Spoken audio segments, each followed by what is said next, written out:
Greg Barrigan is our welding teacher, working magic in our classrooms, not only just the welding as a skill, as a trade, but he's a community builder. He brings out the best in our kids, finds their potential and helps them just work on what it takes to be successful, not just in welding in this classroom, but on campus and the big picture of when they leave. When we think about great teachers, we think of, stand and deliver, and they call them at-risk youth. They're at risk of becoming what our kids already are, convicted felons. And these convicted felons are now full-time employees, productive citizens, not just youth that have a hope that their future is going to be better, not just youth that are inspired to do better, but youth that have completely changed their lives, where the statistics say that they would be dead or in prison solely because of the skill they have learned from Greg Barrigan. And watching him and the work that he's done inside of juvenile hall with our kids and our welding program and our trades program, I've never seen anything like it. I've been in education for 30 years. I've met many teachers who have done tremendous things. But when you think about the impact that he's had on the lives of these young men and women, it's not measurable. It's remarkable what he's been able to do. Well, Greg was going to be our original welding teacher, and he didn't have the education, so kept working with him, kept talking to him, And Greg just never gave up. He knew he wanted to work with kids, at-risk kids, and he kept going to school. He kept trying. He finally got all this education, and the stars aligned, and we were lucky to get Mr. B. The moment I got Greg, I was at a pivotal point in my life in which I had been given tools before to succeed and messed up that opportunity. Quite a few opportunities, actually. I don't know, there was something different about this time when I met someone who I felt truly cared about me, when I felt as if somebody actually was there for me after the fact, after I got out, how they helped me get a job, how they were there for me, no matter, I've asked him for help with my family things, but talking about things that are really going on in my life, things that are unrelated to work, unrelated to school and anything like that, and he's always there, always giving me the advice that I need to hear in order to just keep my mind together. And honestly, it really helps me in the times in which I feel like I'm going to break.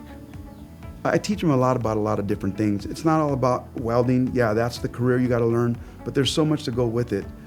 As far as your soft skills about getting a job, keeping a job, what you do at home, how you live at home. If you're married or if you're thinking about having a family, there's a lot of things that you got to consider. I'll kind of eavesdrop into some of their conversations, and sometimes I have to check them, just like they're my kids. Just kind of messing with them, but I always let them know that I'm the tough love right there. I'm trying to keep them lined up. Don't let them wander off too far. He's given us all a lot of hope. After 23 years of being a correctional officer, I pretty much had lost hope that we were actually making a difference. We do a lot of good here, and we do a lot to take care of the kids while they're incarcerated. But because of Mr. B, it's actually giving them hope, and it's giving us a purpose that we didn't have before, where we're actually making a real change in lives in a very tangible and real way.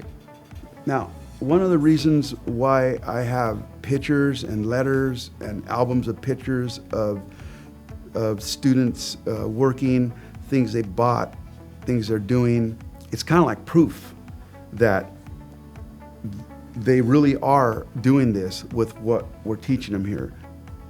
To me, it inspires people around that are in this class, people that walk through and just visit our class, and every time I look at them, it actually inspires myself.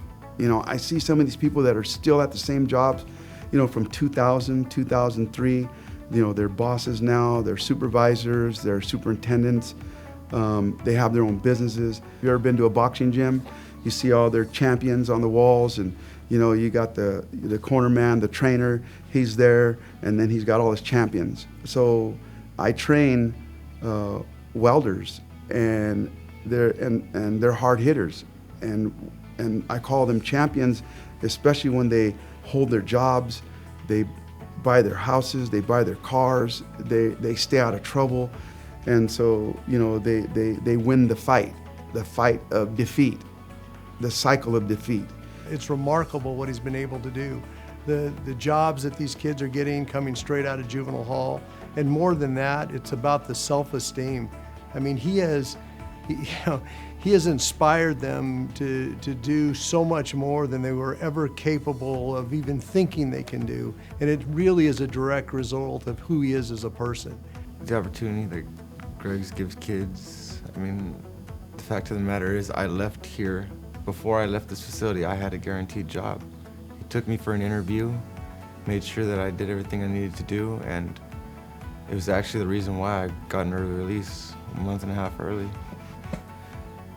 I mean, just the opportunity to go out there knowing that you have something already structured there for you, somewhere that you know you can go, and you're not just out here wandering. But no, when there's something there and someone who cares about you gave you that, and someone who you know wants you to succeed, you want to succeed. You want to be able to do that. I mean, he gave me a job at Olson Steel. I've been there 3.5 years now. And I can tell you this much, it's been amazing for my life. I've gotten up to the point to where I can make $21.50 an hour, and make more than both my parents. I am able to just help my brother go to and from San Francisco so he can do his schooling. I'm able to help my mom have a house over her head when my father fails. This career is very important. This classroom here, the welding class here at Juvenile Hall it's an awesome thing. And we need more trades like this, not just welding. There's electrical, there's framing, there's so many other trades that we can get our kids into. I just want to thank everybody that helps me do what I do. There's a lot of people that help me. All the staff in the front office, the staff on campus, the teachers that help me do certain things, the employers that employ our students, and the companies that give us the metal. Thank my mother for getting me into welding, and mostly I want to give thanks to God for everything He's done for me in my life. Yeah, that's it.